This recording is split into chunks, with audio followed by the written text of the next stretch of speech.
In theory, you run with your legs.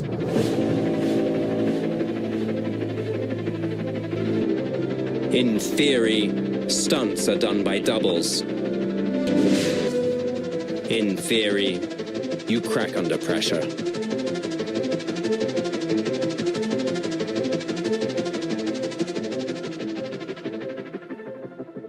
Hola, ¿cómo están? Andy, ¿cómo estás? Bien, Alfredo, ¿tú? Bien, muchas gracias, Andy. Pues bueno, en una edición más de Watch My Watch aquí en Perlón de Mazarik, pues retomando nuestros videos y platicando hoy de una marca que a mí en lo personal me llama mucho la atención por todo lo que ha sucedido, por ser un ícono del automovilismo, ¿no? Que es Tag Heuer, al principio Heuer. ¿Por qué nos platicas un poquito de la historia? Nos vamos a detener un poquito en la historia, pero ya vamos a hablar específicamente hoy de un reloj que tenemos aquí enfrente, que ahorita vamos a platicar de él. Claro. Platícanos los orígenes de Tag Heuer con Edward Heuer. Es muy interesante porque Heuer no siempre fue una empresa o una relojería asociada con el automovilismo y los deportes. Realmente inició como una marca suiza tradicional que empezaron a fabricar relojes, Edward Heuer, en la casa de su familia. Y eran relojes de bolsillo de plata principalmente, ¿no? Entonces, se entretenía haciéndolo. Sí, no, bueno, y ese era su origen, nada que ver con los Tag Heuer que vemos hoy. Claro. Pero hizo mucho hincapié, mucho énfasis en producir relojes con mucha precisión, con una buena calidad de medición. Y entonces fue así que pasó el tiempo y en 1916 tuvieron su primera gran innovación, que fue inventar un reloj que medía las milésimas de segundo. Y eso abrió el panorama de la medición, o el campo de la medición a otras dimensiones. Hoy difícilmente tenemos relojes que miden con esa precisión, relojes mecánicos, evidentemente. Entonces, pues eso le dio una ventaja impresionante. Entonces, empieza el siglo XX, ¿por qué no nos platicas un poco? Y bueno, ya que estaba empezando a darse a conocer como un fabricante de piezas de alta precisión, donde empezaban a ver esas carreras, que obviamente medir los tiempos de los coches era una cosa muy importante. Y las piezas que empezaba a fabricar Tag se prestaron mucho para ser las que se utilizaban en esos eventos. Se volvió un símbolo de estatus asistir a esos eventos, sacar tu reloj de bolsillo. Y apuntando los tiempos, ¿no? Después lo colocaron en las muñecas. Claro. Frank Heuer, años 60, 70, pues se dio cuenta de eso, de que realmente era importante, que la diversión de ir a las carreras era llevar estos tiempos de cada uno de los corredores. Cada vez se empezaron a enfocar más en las carreras, pues en todo lo que tiene que ver con espectáculos de alta velocidad, ¿no? Sí. Y bueno, no solo eso, la precisión que empezaron a tener en los 20s, 30s, los llevó inclusive en los años 20 a ser reloj oficial de las Olimpiadas, lo que te dice el nivel de pericia que habían logrado.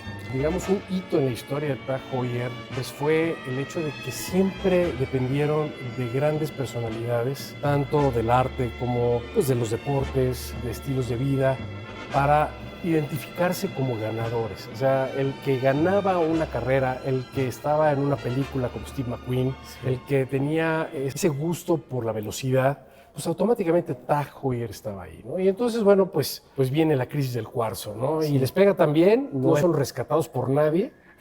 Tratan de hacer en los años 70 un reloj de cuarzo, pues no fue muy exitoso, pero empiezan a desarrollar la idea del Fórmula 1, de este reloj que hoy ya conocemos, pero empieza por ahí de los años 73, 74, en donde un primer intento que se llamaba el Easy Rider, que tuvo un fracaso absoluto porque tenía un calibre muy chafa, muy malo, ¿no? Entonces, pero ya empezaban con los colores, ya empezaban con este dinamismo, pues ya empiezan pues con las carreras, con la Fórmula 1, ¿no? Claro, y con esos diseños energéticos, modernos, deportivos. Platícanos un poquito, después de estos años 70, en donde este primer intento, pues ya viene precisamente esta idea de Frank de asociarse con una empresa que la palancara estaban fatal, de finanzas estaban muy mal, principios de los 80, ¿no? Claro, tenían esos dos retos, que estaban mal de finanzas por la crisis del cuarzo y estaban haciendo esos intentos por entrar al mundo de Fórmula 1, no les estaban haciendo del todo bien. No.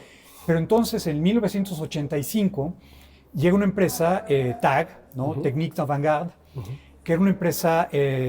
tenía diferentes productos, pero entre ellos productos de medición muy precisa, y eran dueños de la escudería McLaren en aquel tiempo. Entonces, eso le dio una inyección de vida a la empresa y se formó la empresa Tag Heuer. Y a partir de ese momento empezaron a producir muchos relojes para ese segmento de la velocidad, la alta precisión. Sí, estas identidades, Sí. que es el heritage, que tiene esa parte de identidad, Tag Heuer, tiene la identidad de los deportes, el lujo, del lifestyle. Entonces, bueno, pues eso, al final de cuentas, le dio 3 identidades a Tag Heuer. Y como bien comentas, 1985 se asocian y pues lanzan lo que no pudieron hacer en los años 70, reloj fracasado. Y no por falta de esfuerzo, porque No. inclusive hacían una lanza con Ferrari en los 70s. Así es. Y además Niki Lauda gana, le dan su reloj. Sí. Y en 1986, 85, 86 lanzan el primer Fórmula 1, ¿no? Que pues hasta el día de hoy prevalece en el gusto de la gente que le gusta esta marca, ¿no? Ya una gran pieza y exacto, uno de los íconos que marcan a Tag Heuer. Y bueno, y aparte del F1, del Fórmula 1, pues tenemos el Carrera, el Mónaco. Entonces son relojes que también muy enfocados a la gente que corre coches, ¿no? Entonces empieza 1986 y pues empiezan a producir este reloj muy colorido con compuestos, ¿no? Que no necesariamente son metálicos, sino también tienen algunos componentes no metálicos, ¿no? Poliamida, que al final de cuentas es un componente muy resistente. Pero nos platicas un poquito del F1 a partir de 1986. Claro, en línea con la tradición que ya tenían de ser innovadores, ¿no? Utilizando técnicas y materiales y enfocándose en la precisión, es que empezaron a crear relojes como este. Y ya, por fin, este segundo camino les empieza a ir muy bien. Tanto que en 1999, el grupo Louis Vuitton Moet Hennessy, uno de los grandes grupos de marcas de lujo del mundo, los compra. Y los compra con el objetivo de darle un impulso y incrementar la distribución por todo el mundo. Entonces, segundo empuje a la vida de Tag Heuer. Pues este gran grupo, pues que empieza a consolidar varias marcas, entre las cuales está Zenith también, ¿no? Así es. Entonces, pues los años 90, con este reloj en sus inicios, el WA 1214, que es un reloj que fue exitosísimo, muy, muy exitoso, precisamente por esta innovación, es de cuarzo, ligero. Todo mundo quería tener un Tag en su muñeca. Fue icónico en su momento, vendieron más de 2 millones de relojes en ese momento. Apuntaló y cimentó de ahí en adelante, pues el también patrocinar a corredores de la talla de Senna, de la talla de Schumacher, que bueno, pues le dieron todavía más impulso al tema de las carreras, ¿no? Bueno, y tanto así que de 92 a 2006, me parece, fueron patrocinadores oficiales, el reloj oficial El de la reloj Fórmula oficial 1. de la Fórmula 1. Ese título ahora regresa, vamos a hablar ahora pues de este reloj que vuelve a haber un reissue de ese famoso WA 1214 y ahora dicen, bueno, como ya regresamos a las carreras, que firma por 10 años, hasta el 2031. Un contrato muy apetecible, les costó mucha lana y dice por ahí alguien de Tag, lloré cuando vi el reloj, ¿no? En el arranque.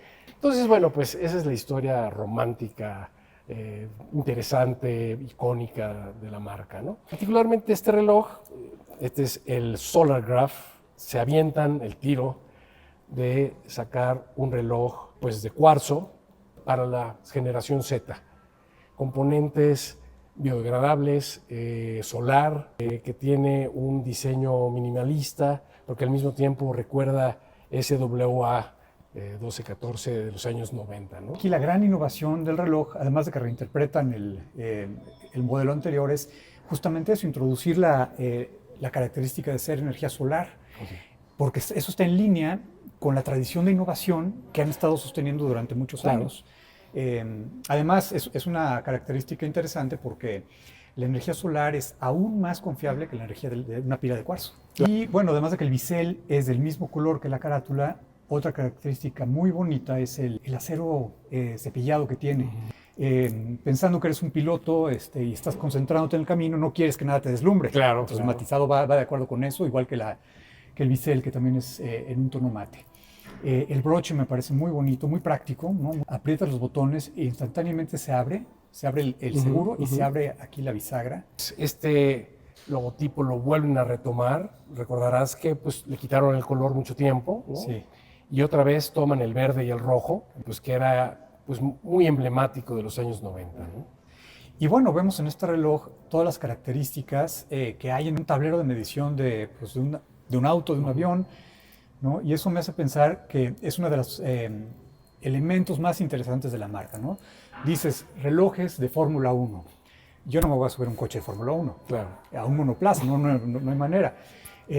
Pero el tener un tag en la mano, de cierta manera te da un pedacito de la historia, de esos concursos, de esas carreras, de ese mundo del alto desempeño, porque están hechos con la misma filosofía, con los mismos materiales, de la misma manera. Entonces, si bien no te puedes subir a un monoplaza y andar a 300 y pico kilómetros por hora, esto te acerca un poco más a ese mundo, te hace pertenecer a él un poquito más, por el simple hecho de tenerlo.